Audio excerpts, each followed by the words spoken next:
working on the h12 Akerman again. Alternator doesn't charge it anymore, so you gotta charge the battery separately.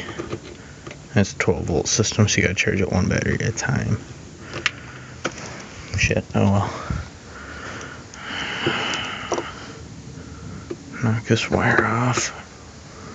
Bring that over here somewhere. Make sure it's not touching anything. Like that. Take this back one off. Now it's not making a full system, I don't think. So I don't think I'll get electrocuted. As long as I don't turn it into a full loop by touching that wire or something, I won't get shocked. I know you can't really see it back there. My phone's dying. So,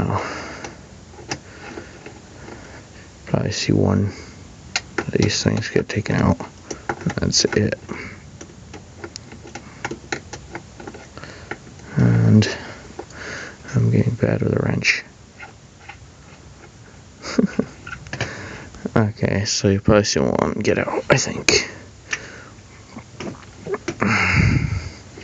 The battery box lid is right here, so we lost the strap for it. So, let's see here. How am I going to do this? This is fun.